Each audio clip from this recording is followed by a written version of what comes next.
Hello everyone, कैसे हैं आप? बहुत शानदार, बहुत मजेदार।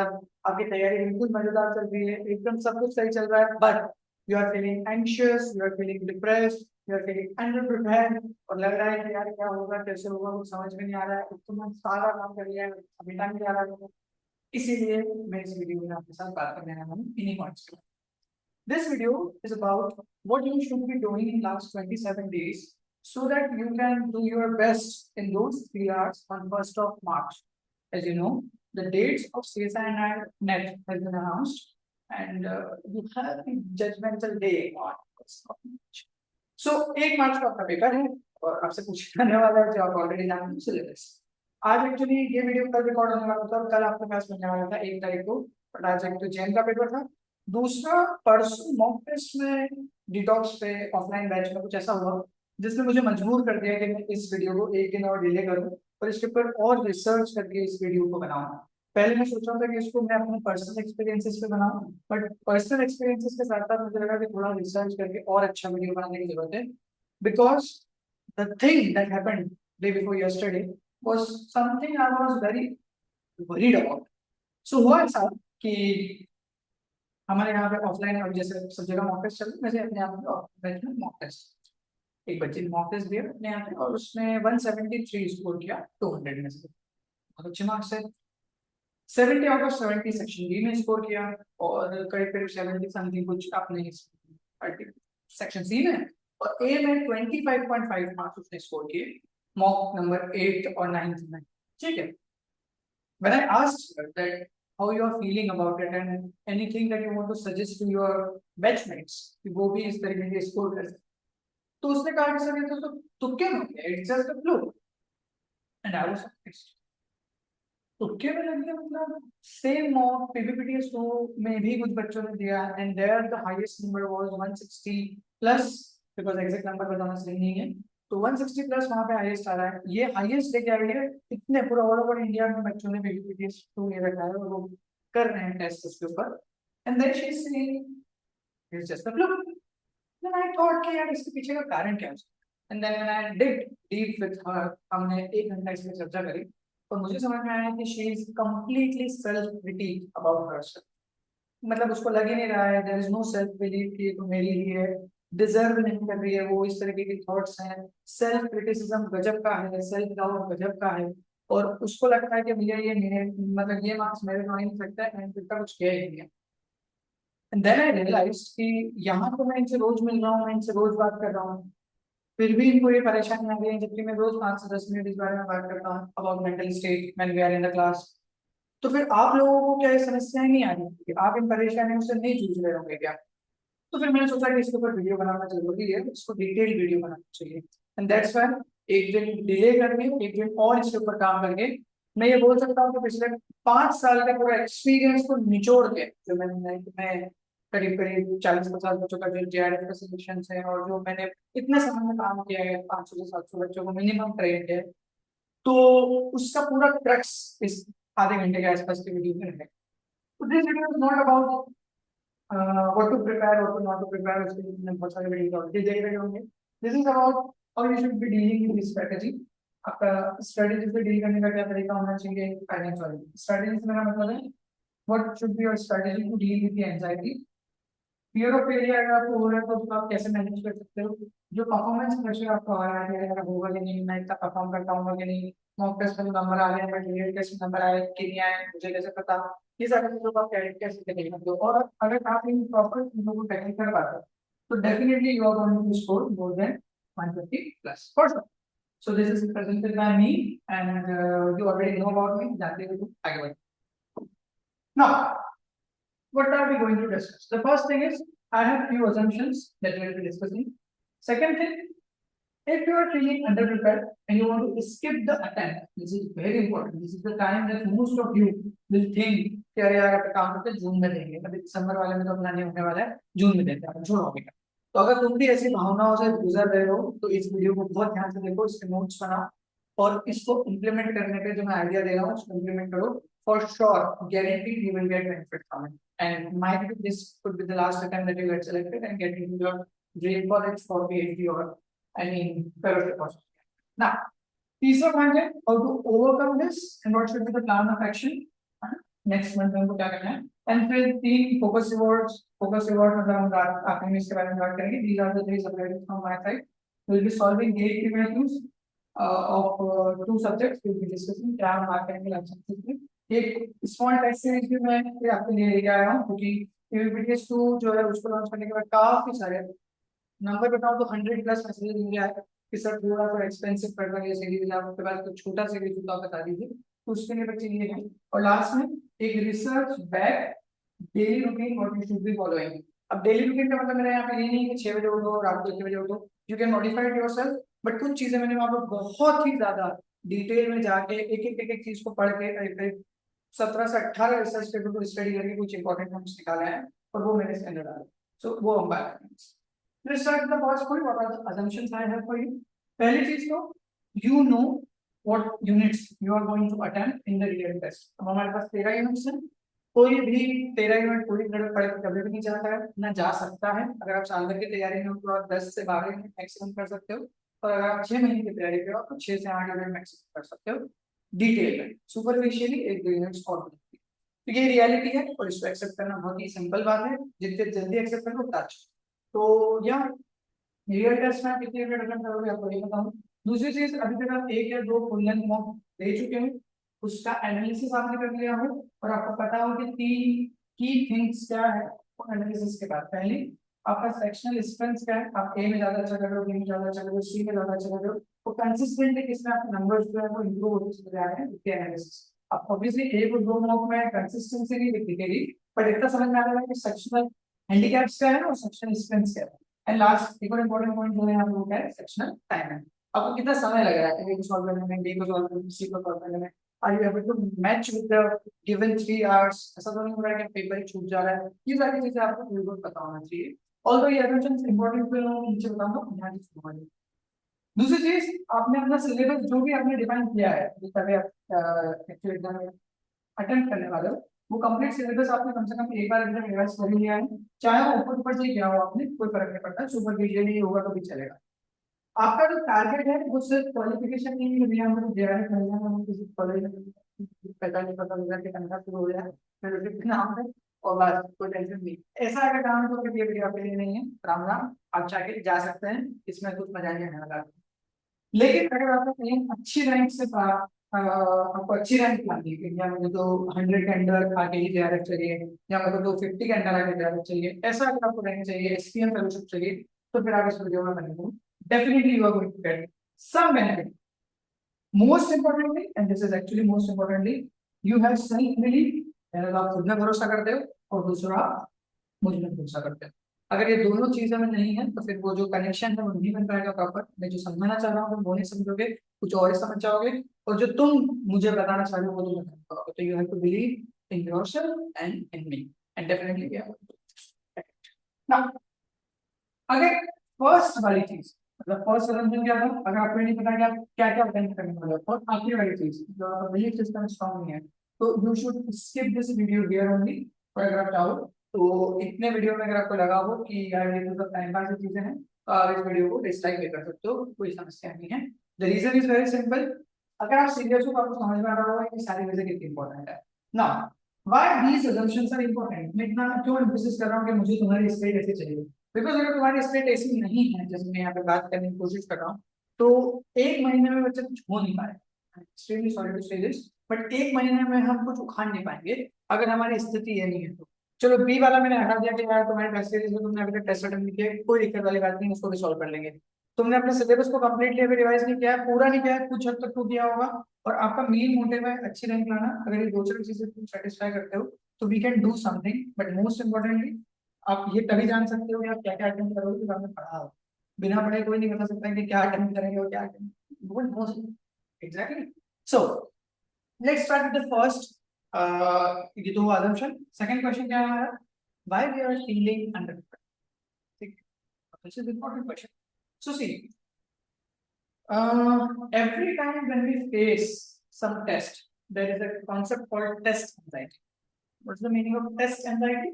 That whenever you want to perform, you always feel like मेरी तैयारी कम. It's a natural tendency of a brain to think like that. and it's perfectly fine, it's perfectly okay, and it's 100% acceptable to feel like 100%. It's perfectly fine. Everyone feels like this. हमको लगता है कि जो champions होते हैं, जो elite class के athletes वगैरह होते हैं, उनको ऐसा नहीं होता है कि अंडर प्रिपेयर्ड है. Everyone feel like this. You can hear it from any top player and they will say like this कि हमको भी प्रेशर सिचुएशन बहुत फील होती है, बट हम उस टाइम पे कोशिश करते हैं अपने आप को सटल करने की, अपने आप को कंटेन करने की. ऐसा नहीं होता है कि हम कंटेन हमेशा रहते हैं. We have to do it. ये एक conscious decision. So you also have to make conscious decision. What does this mean? कि पहली चीज तो आपको यही समझना पड़ेगी कि भैया 50% जन तो अपन नहीं जीत गए, क्योंकि आपने मान लिया कि हाँ यार मेरे को ऐसा लग रहा है कि हाँ तैयारी उतनी अच्छे से नहीं हुई. इसका क्या मतलब है कि हम अभी सीरियस हैं इस चीज को लेके कि हमारे करियर में हम कहाँ जाने वाले हैं, इस एग्जाम का इंपॉर्टेंस क्या है और ये हमको कहाँ तक ले जा सकते हैं. Because if you are serious then only you will be thinking that am I prepared or not. क्योंकि अगर आप सीरियस ही नहीं हो तो आपको कोई फर्क ही नहीं पड़ने वाला है कि आप प्रिपेयर्ड हो नहीं हो, कोचिंग करी नहीं करी, कितनी कोचिंग करी, कितना पैसा भरा, गए नहीं गए, क्या पढ़ा, कौन सा टेस्ट हो जाता है. So it's good that you are feeling this feeling right now because there is obviously time to work on it. ठीक है. नेक्स्ट क्या है? कॉम्पिटिटिव एग्जाम का मतलब सिर्फ यही है कि you have to perform best जो भी आपके पास उस समय उपलब्ध है उसके साथ. क्योंकि एट द एंड तुमने जो नोटिस भी करी होगी कि तुम जब बाहर निकल के आते हो पेपर के बाद और तुम अगर तुम्हारा पेपर का पेपर होगा तो तुम बाद में देखते हो तो लगता है ये भी बन सकता था, ये भी बन सकता था, ये भी बन सकता था, बट एग्जाम में बने ही नहीं. Why this thing happen? Because competitive exam is designed in a way कि वो आपको उस 3 घंटे में सबसे ज्यादा ऐसी सिचुएशन में भेज देते हैं जहाँ आपको लगता है completely confused about the subject, about the paper, about the question actually of. So इसका सीधा मतलब यही है कि आपको बहुत अच्छा परफॉर्म करने का मतलब अपना बेस्ट देना है जो भी आपके पास उस समय 3 घंटे में आ जा रहा है उसके साथ में. तो आपको बहुत ज्यादा परेशान नहीं होने की नंबर की पढ़ूँ या पुलिस की पढ़ूँ, because at that point of time in 3 hours, no one is fully prepared. No one, including topper. I don't consider myself as topper, but those who are topper, if they say that I was confident and all those subjects, no one is confident. Everyone feels underprepared. Everyone feels the same panic, same anxiety as you are feeling right now, and it's perfectly fine. ठीक है. Next. मैंने अपनी life में अभी तक की अगर मैं बात करूँ तो मैंने 9 एग्जाम्स निकाले हैं, जिसमें पहला एग्जाम था नीट, क्योंकि 2013 था और उसमें मेरा रैंक 1000 था. वहां से चलते हुए अभी तक नेट और बाकी जितने भी एग्जाम्स हैं उसमें मैंने यही चीज को सीखा है कि जितना आप तैयारी करके जाते हो उतना आपको डर बना देता है कि यार मैं क्या करूं, क्योंकि आपने बहुत एफर्ट डाले. तो अगर आपने एफर्ट बहुत ज्यादा डाले हैं तो आपका डर जो है वो आपको बता रहा है कि भाई तुम इतनी मेहनत करिए, अब आखिरी में जाके बेड़ा गर्क मत करते. So you are very much conscious, self-conscious, you can say. क्योंकि यार ये होगा कि नहीं होगा, होगा कि नहीं होगा, इतना मेहनत करा, इतना मेहनत करा. So what you need to do here कि आपको इस चीज को एक्सेप्ट करना पड़ेगा. मेहनत किया है ना, ठीक है, मेहनत को अब अप्लाई करने की बारी है. हम ये नहीं सोचेंगे कि होगा कि नहीं होगा, we will try our best, that's it. इससे आगे कुछ नहीं सोचेंगे हम. जो सामने आएगा, जितना हमसे बनेगा उतना बेस्ट करके देंगे, रिग्रेट के बिना. रिग्रेट्स होंगे फिर भी, बट कम होंगे. जितना तुम सोच रहे हो उससे बहुत कम. फिर सी इसके ऊपर मैंने कुछ डिस्कशन आगे लिखे भी हैं. इसी को हम बोल रहे हैं टेस्ट करना. जितना तुम पढ़ते जा रहे हो उतना ही तुम डरते चले जा रहे हो. ठीक है. फिर रीजंस क्या है कि तुमको ये सारी फीलिंग आ रही है, क्योंकि कोई ना कोई कारण होगा. There must be some root cause जिसकी वजह से you are feeling under prepared और you want to skip the attempt. पहला चीज होगा लैक ऑफ रिवीजन. हम बात करेंगे इसके ऊपर. It's perfectly okay to have lack of revision. Mock test में जो आपका नंबर आ रहे हैं वो पैनिक क्रिएट कर रहे हैं. Again it's okay, we have the solution for it and which is doable in 28 days. Fear of failure. अरे यार नहीं हुआ तो क्या, अरे हाँ यहाँ ये बहुत जरूरी इस बार होना है, घर वाले बहुत ज्यादा परेशान, घर वाले परेशान करते हैं वो बात अलग है अपनी जगह पे, लेकिन तुम्हारे ऊपर जितना प्रेशर बनने में लगा रहा है कि fear of failure, फेल होगा तो क्या होगा. Comparing yourself. आपका दोस्त इसके अच्छे नंबर आ रहे हैं में, सेम बैच में हुआ, सेम जगह से पढ़ाई करी आपने, उसके ज्यादा आ रहे हैं, आपके कम आ रहे हैं. That also leads to another anxiety, है ना. कंपैरिजन माइंडसेट अब चालू हो जाता है मतलब. फिर टाइम. आपको लग रहा है कि आप टाइम वेस्ट कर रहे हो बट आप उसको ठीक नहीं कर पा रहे हो, तो टाइम मैनेजमेंट अगेन एक प्रेशर क्रिएट कर रहा है. एक चीज मैं यहाँ पे राइट करना चाहूंगा कि मैनेजमेंट कभी भी टाइम का नहीं है. टाइम तो एक स्टैटिक क्वांटिटी है. लाइक आपको हर दिन 24 घंटे मिले हैं, you have to manage yourself. तो प्लीज टाइम मैनेजमेंट का जो कॉन्सेप्ट है इसको थोड़ा सा बदलो अभी के लिए. अभी के लिए मतलब लाइफ के लिए मतलब ज्यादा अच्छा है कि you have to manage yourself, you have specific amount of time, you have to do it as much as you can and how you want to do, that's it. ठीक है, तो ये कुछ रीजन है and now see let's find out the solution, इनके solutions है। चलिए solution की अगर हम बात करें यहाँ पे तो सबसे पहले तो you need to find your pain point. Pain point मतलब जो रीजन हमने पीछे लिखे हैं, लैक ऑफ रिविजन और मॉक टेस्ट पैनिक और कुछ भी, तो you need to find the panic button for you, आपको क्यों लग रहा है अंडर प्रिपेयर्ड। हाँ, अब आप बोल सकते हो कि यार सर हमने सिलेबस ही कवर नहीं किया, इसीलिए तो असम्पशंस लिए थे, क्योंकि अगर वहां पर कुछ दिक्कत है, आपको ये नहीं पता कि कितनी यूनिट तैयार हो गई, कितनी करनी है, कौन सी अटेम्प्ट करनी है, मतलब अभी आप अंडर प्रिपेयर्ड हो ना, एक्चुअल में अंडर प्रिपेयर्ड हो, you are not feeling under prepared. Actual में अंडर प्रिपेयर्ड करो, कुछ नहीं कर सकते, वापस से तैयारी करो, 6 महीने मेहनत से लो, फिर अपन आगे बात करेंगे इस बार। तो पेन पॉइंट यहाँ पे क्या है, मेरे मैं एग्जाम्पल ले रहा हूँ लैक ऑफ रिविजन का, और एक और एग्जाम्पल ले रहा हूँ मॉक टेस्ट परफॉर्मेंस, इन दो का एग्जाम्पल लेके बात। लैक ऑफ रिविजन है तो उसके लिए क्या किया जा सकता है, तो उसके लिए आप कुछ मत करो, आप एक डिटेल्ड स्ट्रेटेजी प्लान बनाओ, जिस पर अपन बात करेंगे आगे नेक्स्ट 28 डेज के लिए कि मैं कैसे रिवाइज करूंगा चीजों को, क्योंकि ultimately you know the problem is lack of revision, so the solution is revise it, just simple as that, इससे ज्यादा काम कुछ नहीं है। जो चीज नहीं है उसको कर लो, सॉल्यूशन हो जाएगा। तो कैसे करें रिवीजन, कैसे करें, क्योंकि रिवीजन इतना सारा कैसे करें। तो पहली चीज तो 1 यूनिट का रिवीजन, अगर आप पहले उसके बाद सुपरफिशियली भी पढ़ चुके हो तो 2 से 3 दिन में उसका रिवीजन हो सकता है। There are some conditions but right, you must have some notes of your own, be it coaching notes, lecture notes, YouTube notes, कहीं से भी तुमने बनाया है, वो नोट्स होना जरूरी है। तो 2 से 3 दिन में आप आराम से 1 यूनिट का रिवीजन कर सकते हो। और जब लास्ट डे आएगा, सामने हमने 3 दिन का रखा था यूनिट का, तो तीसरे दिन आपको किसी भी हालत में उसके ऊपर पीवाईक्यू सॉल्व करना है। और पीवाईक्यू किताब से सॉल्व नहीं करना है, PYQ should be solve in test form, it should be solve in test format, because anyway आप किताब पढ़ते हो ना तब तो आपको लगता है आपने पढ़ा, आपको लग रहा है यार इसका आंसर नहीं मिल रहा, फट से पीछे चले जाते हो और आप आंसर देख के आ जाते हो, और वहां पे आपका दिमाग लगने बंद हो जाता है। Don't do it at all. आप कभी नहीं सीख पाओगे पीवाईक्यू से, कुछ भी नहीं सीख पाओगे। ये जो किताबें आती है last 15 year PYQ, last 14 year PYQ, ये सिर्फ और सिर्फ तब यूज की जा सकती है जब आप लॉन्ग टर्म प्रिपरेशन में हो, 6 महीने साल भर में। आखिरी महीने में उन किताबों को पढ़ के और फिर कोई भी ये नहीं बोल सकता कि वो फट से पीछे रह के आंसर चेक नहीं कर सकता, सब करते हैं। वो इतनी ज्यादा उनमें एंजाइटी हो जाती है, सबके साथ होती है ड्यूटी, या फट से पीछे आपको सी है डी है फट से तो फिर आप दिमाग लगाते हो कि ये सही है तो क्यों सही है, तो आपका वो रिवर्स इंजीनियरिंग जाता है। तो इसीलिए टेस्ट फॉर्मेट में सॉल्व। अच्छा, दूसरी चीज, हमेशा अपना जो दिन आप शुरू करोगे अगले 28 दिन के लिए, जो आपने आखिरी दिन क्या पढ़ा था उसका कंप्लीट एक्टिव रिकॉल के साथ करोगे, और ये करीब करीब आधे घंटे की एक्सरसाइज होगी। एक्टिव रिकॉल बहुत ही फास्ट वे है, अगर तुमने पहले पहले वाले वीडियो देखे तो ऑलरेडी जानते होंगे इस बारे में, आगे मैं इसको बेसिक आइडिया होना दे दूँ। ठीक है, और एक रात पहले तो मुझे कल क्या करना है उसकी प्लानिंग मैं आज रात को लेके बैठूंगा, ताकि मैं कल इस चक्कर में ना पड़ जाऊं कि मुझे क्या करना है, क्योंकि मुझे पहले से पता है कि मुझे क्या करना है, तो मेरा बहुत समय बचेगा। मैं भागा दौड़ी में इधर उधर नहीं भागता रहूंगा कि क्या करूँ क्या करूँ क्या करूँ, आई ऑलरेडी नो मुझे क्या करना है। ठीक है, एक और बात, आपके जो फ्रीक्वेंटली आस्क्ड टॉपिक्स हैं, क्योंकि देखो इसकी तो ज्ञान की तो कोई सीमा नहीं है, तो अब आप कोई पर्टिकुलर यूनिट उठाते हो तो वो तो 3 10 दिन में भी खत्म नहीं होगी, 2 से 3 दिन की क्या बात कर रहे हैं, तो हमको फ्रीक्वेंटली आस्क्ड टॉपिक्स जो बार बार पूछे गए हैं पिछले 10 सालों में, उनके ऊपर फोकस करना है। और उसके लिए कल आपको एक वीडियो मिलेगा जिसमें मैं 60 इंपॉर्टेंट टॉपिक्स आपको बता दूंगा, उससे ही आपको प्रिपरेशन करना है। पहले यूनिट दूसरी यूनिट जो भी आपने यूनिट पिक करिए, आप एक बार देख लो, उसमें जो लिस्ट में टॉपिक है और जो आप अभी प्रिपेयर कर रहे हो उसका मर्जर करो, और उसके हिसाब से उसको प्रिपेयर करो, simple as that. Condition here, अगर आपने वो टॉपिक कभी भी नहीं पढ़ा है सर, भले मैं उसको हाई यील्डिंग में रख रहा हूँ, डोंट रीड इट, क्योंकि अब पढ़ने का समय नया कुछ, अभी मैं ये नहीं बोलूंगा कि नहीं है, क्योंकि 15 दिन पहले तक तो नया पढ़ा जा सकता है, बट अगर तुम्हारे पास कैपेसिटी है, तुम्हारा मेंटल टफनेस है, तो नया पढ़ो, इनको रिवीजन करो। ठीक है, देन नेक्स्ट है, अब आपको यहाँ पे थोड़ा ध्यान से सुनना पड़ेगा। पहली चीज तो स्पेस्ड रेपिटेशन यूज करना है आपको। स्पेस्ड रेपिटेशन का मतलब, आज अपन ने जो काम किया, अपन ने रात को उसका एक्टिव रिकॉल किया, सुबह उसका एक्टिव रिकॉल किया, तो हमारी पूरी रात का डिफरेंस था, एक बार रिवीजन में और दूसरे रिवीजन में।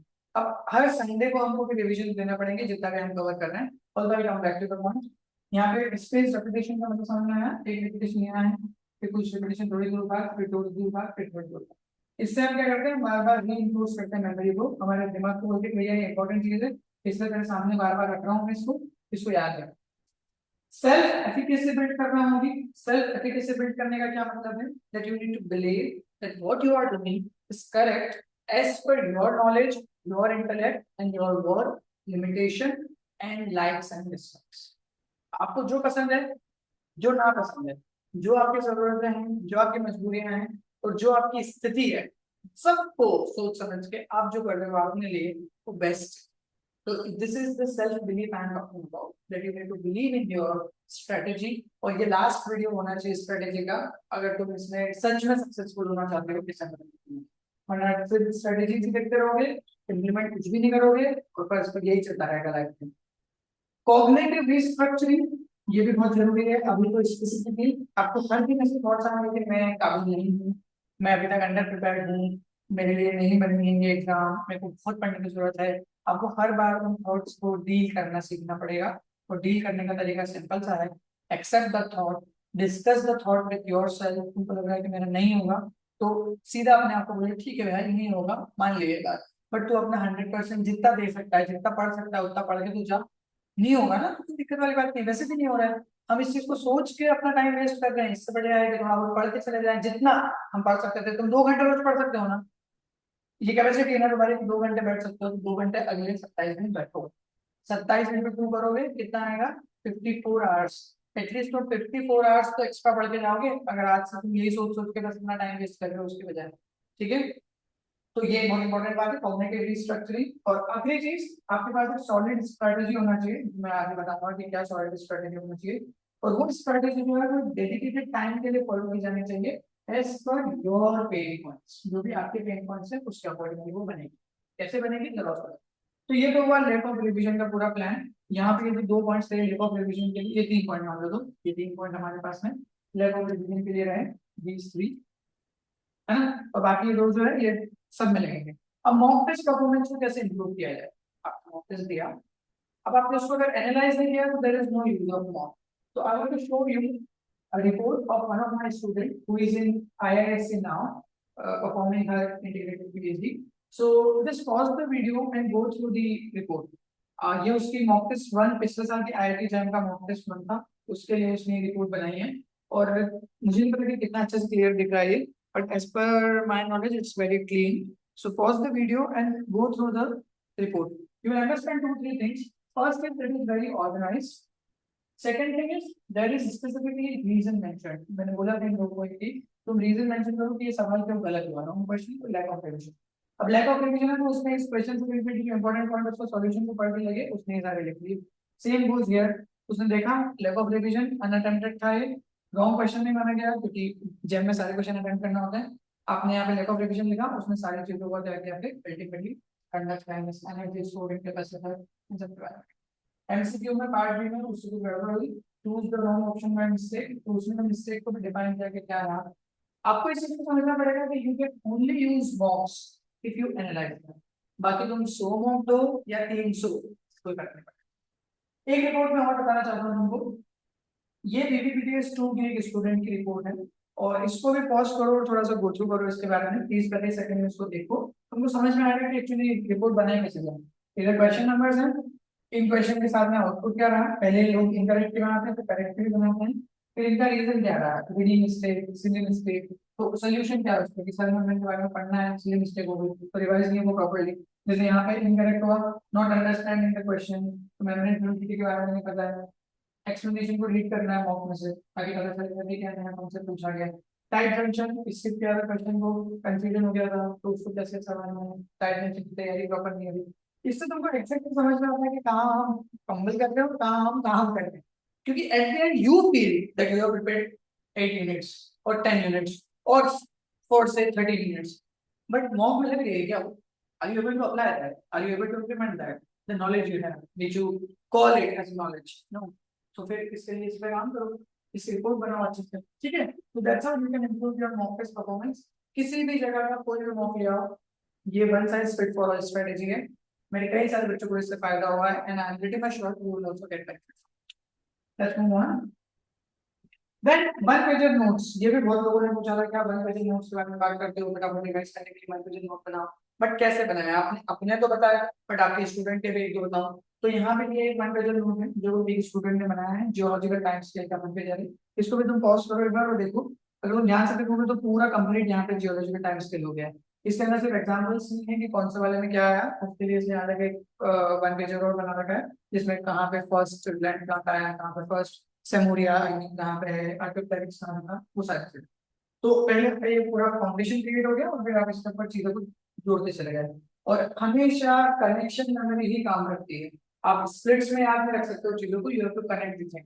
तो you learn this first and then connect it. Try second क्या आ गया, तो यहाँ पे आपका क्या है, रेप्टाइल्स का क्या हुआ, यहाँ पे एज ऑफ रेप्टाइल आने के लिए यहाँ पे रेप्टाइल का जुरासिक में एज ऑफ रेप्टाइल्स का ही। फिर वो क्रेटेशियस में आपका अल्टीमेटली क्या हुआ यहाँ पे, मास एक्सटिंक्शन इवेंट आया जो कि क्रेटेशियस का जो था आपका यहाँ पे खतरनाक वाला जो है ना, क्रेटेशियस में आया था ना।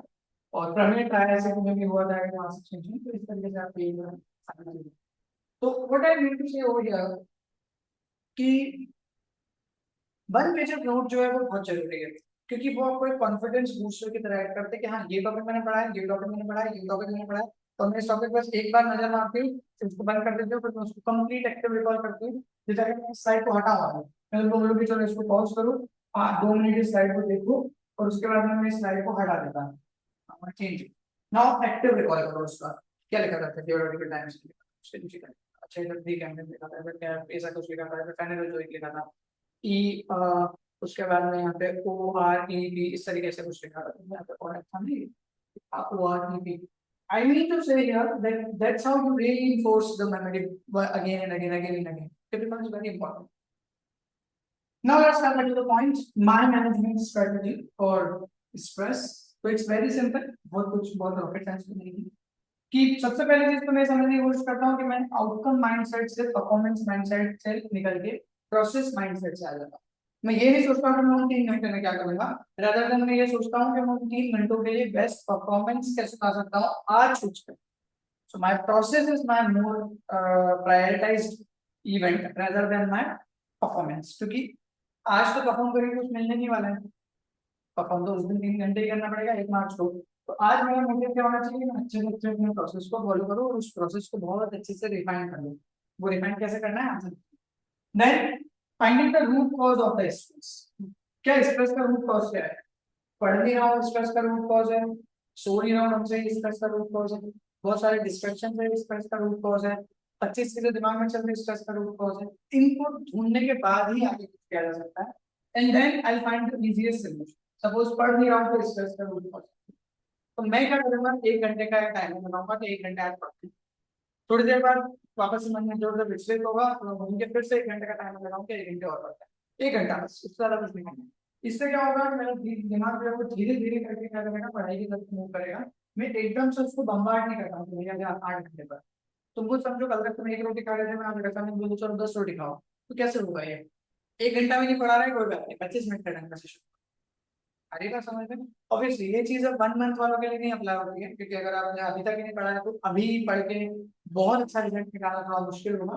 But what I am trying to say over here कि अपना रूट कॉज जो भी है तुम्हारा, तुमने कुछ तैयारी तो कर रखी है, तो उसका रूट कॉज ऐसा इतना सिंपल नहीं होगा। तुम्हारे रूट कॉज का जो भी रीजन होगा उसका इजीएस्ट सॉल्यूशन निकालो और उसको किसी पर्टिकुलर डिफाइंड पीरियड के लिए इम्प्लीमेंट करो।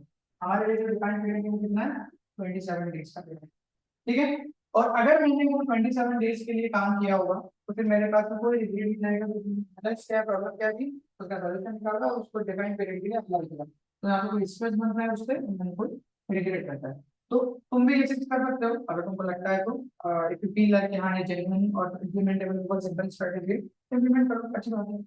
आगे चीज जो मैं ऐड करना चाहता हूँ, ये जो स्ट्रेस है ये काम करने से नहीं आता। स्ट्रेस आता है जब आप काम नहीं करते हो, ये जानते हुए भी कि अगर मैंने काम किया तो मैं डेफिनेटली उसके अंदर अपनी जो प्रतिभा है उसको और बढ़ा सकता हूँ और इम्प्रूव कर सकता हूँ। एंड दैट्स वेयर स्ट्रेस कम। क्योंकि यहाँ पे आपको स्ट्रेस के साथ साथ में एक चीज और देखने को मिलती है जिसको बहुत सारे लोग एक्सपीरियंस करते हैं, लेकिन मैंने किया ही। शायद भी उनको अंदर ही अंदर एक ग्लानि होती रहती है, अरे यार वहाँ पहले तो सही रहता। अब बहुत सारे लोग जो 6 महीने पहले पढ़ लेते उससे सही रहता। आई नो कि सही रहता, तुम भी जानते हो कि सही रहता, लेकिन अब क्या। तो अभी अगर टाइम हो रहा है तो try to find the best possible easiest solution जो आज तुम कर सकते हो, ताकि तुम अगला अटेम्प्ट करो तो एटलीस्ट वहां से तो नहीं करो जो आज खड़े हो जाते हैं। कुछ तो पढ़ के ये वाला अटेम्प्ट दो ताकि अगले अटेम्प्ट में थोड़ी कम हो जाए। नेक्स्ट, अगली कहानी क्या है सर? Implementable 28 days plan. अब ये कल लिखा था 28 डेज, आज तो 27 डेज है। आप 2025 फरवरी का कैलेंडर उठाओ, जो अपनी सिलेक्टेड यूनिट्स है उनको उठाओ, उनको उठा लिया आपने, स्पेसिफाई कर लिया उनको। अपनी जो वीक यूनिट्स है, मॉक टेस्ट दिया होगा उसको समझ में आएगा कि वीक यूनिट्स क्या है और स्ट्रॉन्ग यूनिट्स क्या है, उनको मार्क करो और अल्टरनेटिवली उनको प्लान करो। कैसे करना है देखो। मान लीजिए कि मेरी यूनिट 2 और 6 जो है वो वीक है और यूनिट 1 एंड 3 मेरी जो है वो काफी स्ट्रॉन्ग है। तो what I do, second Feb जो कि आज की डेट थी, कल तुम इसको थर्ड फेब कर लो, थर्ड फेब को मिलेगा मॉर्निंग सेशन। ये मॉर्निंग सेशन इवनिंग सेशन वगैरह इसका पूरा जो टाइम टेबल वाला लिंक है उसको समझ जाओगे। मॉर्निंग सेशन मेरे हिसाब से तुमको लगाना चाहिए, वो होना चाहिए 9 से 12, और इवनिंग सेशन जो होना चाहिए वो होना चाहिए 3 से 6। बहुत ही इंपॉर्टेंट है कि दोनों सेशन पे तुम्हारी एकदम फोकस माइंड के साथ पढ़ाई होना, क्योंकि इन्हीं दो समय पे आपका क्या होगा, एक्चुअल टेस्ट होगा। तो इस टाइम पे आपकी पढ़ाई होना है, 9 से 9 ये दोनों चीजें होना चाहिए, कुछ दूसरी चीज इस जगह पे नहीं आना चाहिए। 9 से 12 और 3 से 6। अब हमको नहीं पता कौन सी शिफ्ट हमको मिल रहा है। तो पहली चीज जो हार्ड यूनिट है वो मैं सुबह वाले सेशन में लूंगा, और जो मेरी स्ट्रॉन्ग यूनिट है वो मैं आफ्टरनून वाले सेशन में लूंगा, क्योंकि थोड़ा सा थक जाऊंगा इसके। आफ्टरनून में इन दोनों सेशन के बीच में आपको क्या करना है, थोड़ा सा रेस्ट करना है, हल्का सा छोटा सा नैप, वो सारी चीजें टाइम टेबल में है। और सेक्शन ए की प्रैक्टिस करनी है, इसके लिए भी डेडिकेटेड टाइम देना पड़ेगा, वरना तुम बी और सी को बहुत अच्छे से करके जाओगे। सेक्शन ए में अगर तुम 8-10 नंबर एक्स्ट्रा ले आते हो तो बी और सी में जो ब्लंडर्स होंगे जो कि तुम डेफिनेटली करोगे, कितना ही अच्छा पढ़ के जाओ, डेफिनेटली ब्लंडर करोगे, एक या दो सवाल होने तो सेक्शन ए से वापस कंपनसेट हो जाए। ठीक है, कोई स्लीप नहीं लेना है यहाँ पे ना, इसमें वापस स्लीप। अगर यहाँ पे 2 यूनिट एक साथ चला है तो हमारे पास में 5 दिन है जिसमें हम 2 यूनिट को पूरा कंप्लीट कर सकते हैं। 2 से 3 दिन एक यूनिट को लगेंगे, जो थोड़ी टफ यूनिट है उसमें थोड़ा ज्यादा समय लगेगा, और जो स्ट्रॉन्ग यूनिट है उसमें थोड़ा कम समय लगेगा। तो 5 दिन कंप्लीट होने के बाद जो 6th डे है उस पर आपको क्या करना चाहिए, 6th डे पे आपको दोनों यूनिट्स के पीवाई सॉल्व करना चाहिए, कंप्लीट पीवाई एक सेशन में। अब मॉर्निंग सेशन में आप क्या करो, आप जो इवनिंग सेशन में पढ़ा है उसके पीवाई सॉल्व कर लो, और जो इवनिंग सेशन में पढ़ा है उसमें आगे सॉरी हाँ उसका मॉर्निंग सेशन में पीवाई सॉल्व करो, मतलब अल्टरनेट कर देना पीवाई सॉल्व करो। उससे क्या लगेगा कि आपका ब्रेन शफल हो जाएगा, क्योंकि वो 3 दिन से एक पर्टिकुलर टाइम पे क्या पता है, एक चीज पता है, तो उस टाइम पे वो उस चीज में तो अच्छा परफॉर्म करेगा, ट्रेनिंग मिल गई ना 3 दिन से। लेकिन दूसरी चीज में उसको परफॉर्म करने में थोड़ा सा दिक्कत आएगा, एंड दैट्स व्हाई आप क्या करो, यहाँ पे शफल कर दो। आप चाहते हो कि ज्यादा से ज्यादा दिक्कतें आप फेस करो अभी। ठीक है, ये हो गया। तो एक यूनिट अगर हम यहाँ पे बात करें 3 दिन लग रहे हैं, क्योंकि 2 यूनिट करने में 6 दिन का टाइम लग रहा है, तो 8 से 9 यूनिट करने में अगर आप बात करोगे 8 to 9 मिनट्स जो है या 8 to 9 या कुछ से चल रहा है यहाँ कुछ गड़बड़ है। 8 to 9 मिनट्स जो होंगे आपकी 25th फेब तक हो जाएगी। 25th फेब ठीक ही है, फिर उसके बाद में 26, 27, 28 3 दिन का टाइम है हमारे पास में, उन 3 दिन में हम और बाकी मॉक टेस्ट वगैरह देके अपनी प्रिपरेशन को कर सकते हैं। ध्यान रखने वाली बात ये है कि ये बहुत जरूरी स्टेप है कि जब आप अपना रिवीजन कंप्लीट करें दो यूनिट्स का, उसके बाद उन सभी डिवाइस को जरूर सॉल्व करें टेस्ट फॉर्मेट में, जो कि मेरे हिसाब से 10 साल से 11 साल के डिवाइड नहीं होंगे, 2014 से 2024 तक या 2013 से 2023 तक, ये सब इंक्लूडेड है आपके टेस्ट सीरीज में। ठीक है, तो टेस्ट फॉर्मेट में इनको सॉल्व करो और रिपोर्ट जरूर बनाओ कि ये क्या क्या किया, सही कौन से थे, गलत कौन से थे, क्यों सही थे कौन से, सही क्यों थे वो इसका आंसर पता होता है कि usually we are conceptually clear with the subject, गलत कौन से थे उसमें थोड़ा। Okay, now focus reward, this is the very interesting segment. 3 surprises जैसा कि अपन ने बात की थी, तो हम गेट के पीवाईक्यू सॉल्व करेंगे, जो कि एक्सेल गेट एक्सेल के पीवाईक्यूज होंगे। ठीक है, so we will be solving GATE XL last 12 years PYQ just like we are doing it for CSI NET and we did it for DBT JRF. ये समो series है, नहीं sorry अब साकार सीरीज है ये, और ये वाली साकार सीरीज है, ये चल रही है अभी, और साकार सीरीज ऑलमोस्ट ऑलमोस्ट कंप्लीट हो गई है, उसमें 2024 का पेपर बचा है, 2024 का पेपर नहीं, लास्ट कोई कॉल ना, ये तो चल ही रही है, इसका नेक्स्ट वीडियो भी आएगा। और इसमें हम बात क्या करेंगे, एक्सेल में हम लोग जूलॉजी और बायोकेमिस्ट्री की डिवाइसेस को डिस्कस करेंगे, एंड मोस्ट प्रोबेबली मैं इसको लाइव कर दूंगा, लाइव ये सेशन में ताकि मैं तुम्हारे डाउट्स को डिस्कस कर दूंगा अगर तुम मुझे जा रहे हैं इससे related, and I will try my best कि जितने डाउट सॉल्व कर सकूं उतने सॉल्व करूं। ठीक है, टाइमिंग वगैरह सारी चीजें अनाउंस हो जाएगी, तो तुम उस हिसाब से ज्वाइन कर लेना, अगर तुम गेट का एग्जाम लिख रहे हो तो। नहीं भी लिख रहे हो तो आई वुड रिकमेंड कि ज्वाइन करो, क्योंकि नहीं में अगर रिपीट हो जाता है वो सब। अगली चीज, now this is the second reward, और you can say focus reward on number 2, gear repeat is 2.1। ये मिनी वर्जन है आपका जो लॉन्ग सीरीज है 30 मॉक टेस्ट वाली पीवीपीटी 2.0 का। और इसमें बेसिकली ये क्या, पीवीपीटी 2.0 में 7 से 8 लाइव सेशन है। इसके अंदर आपके पास 4 लाइव सेशन है, 15 फुल लेंथ मॉक टेस्ट है, पिछले 11 साल के सभी पेपर सॉल्व हैं जो कि टेस्ट फॉर्मेट में अवेलेबल भी है, ताकि आप उसको टेस्ट फॉर्मेट में टेस्ट कर सको। बिना टेस्ट के मजा नहीं आएगा, जो ये टेस्ट है। मैं इसका चेंज कर देता हूँ colour so that you can understand what I am writing over here. तो यहाँ पे 11 साल के डिवाइसेस जो है वो टेस्ट फॉर्मेट में अवेलेबल है, और यहाँ पे 5 अटेम्प्ट्स यहाँ पे मुझे याद है, ऑल्दो इतने करने पाएंगे नहीं थे समझे में, but they are there. Then इसकी वैलिडिटी जो है वो 45 डेज की वैलिडिटी है, एंड विद इतना कि 24 घंटे का मनी बैक गारंटी है। तो अगर तुमको लगता है कि यार हमको तो मजा नहीं आ रहा इसमें, तुम एक दो मॉक जो ओपन होंगे उनको देखो। एक फ्री मॉक भी मैं इसमें ऐड कर रहा हूँ, तो तुम फ्री मॉक लेके देख सकते हो एक बार, उससे तुमको समझ में आ जाएगा कि भाई ये इस तरह के सीरीज में काम किया है नहीं। If you don't find it fruitful, then there is no point of enrolling in it, right. Guidance section मिल जाएगा आपको, विचार लाइव सेशन थे, उसमें हम एग्जैक्टली बात करेंगे मेंटल टफनेस के बारे में, किस तरीके का मेंटल स्टेट होना चाहिए, और सभी एक्सप्लेनेशन जो है वो काफी डिटेल्ड है, चाहे वो टेस्ट के हो चाहे वो पीवाईक्यूज के हो। इससे हर एक पीवाईक्यू में तुमको 2 चीजें नई सीखने को मिल जाएगी परफॉर्मेंस। तो इनरोल नाउ, इसके लिंक जो है मैं नीचे दे दूंगा। The price is just pizza price, pizza का अच्छा वाला पिज्जा नहीं आता है, 499, राइट। तो या this is it. And lastly these are some reviews, क्योंकि अब तुम पैसा भरे हो तो भैया पहले देख तो लो कि चीज क्या ले रहे हैं अपन। तो these are some of the reviews of PVPTS 2.0। और अगर तुम देखोगे तो सरप्राइज रिव्यूज है, क्योंकि यहाँ पे मैंने बच्चों को इंसिस्ट किया था कि डू योर जेन्युइन रिव्यूज, कि तुम्हारे 15 मॉक टेस्ट हो गए तो तुमको कैसा लगा। तो ये उनके रिव्यूज हैं जिन्होंने लिखे हैं, और you can go through it. यहाँ पे मैंने कुछ इंपॉर्टेंट पॉइंट्स हाईलाइट किए so that you understand what the series is about, और आप पर ज्यादा टाइम वेस्ट ना हो। एंड लास्टली, नीचे जो आपके पास में डिटॉक्स बायोलॉजी का ऐप का लिंक होगा, उस पे जाके आप फ्री मटेरियल में से डेली रूटीन का जो पूरा पीडीएफ है उसको डाउनलोड कर सकते हो। And this is the third tip from my side. Sorry for being delayed with the video, but this was important video, and I think बहुत सारे बच्चों को इसकी समस्या हो रही होगी, बहुत सारे बच्चे ऐसे होंगे जो इस बारे में बात नहीं कर सकते किसी से, but this is important. So with that I take your leave. मुझे जितना समय दिया उसके लिए thank you very much. I hope you enjoyed, not enjoy, you understood one or two things and you will learn and implement this. Thank you.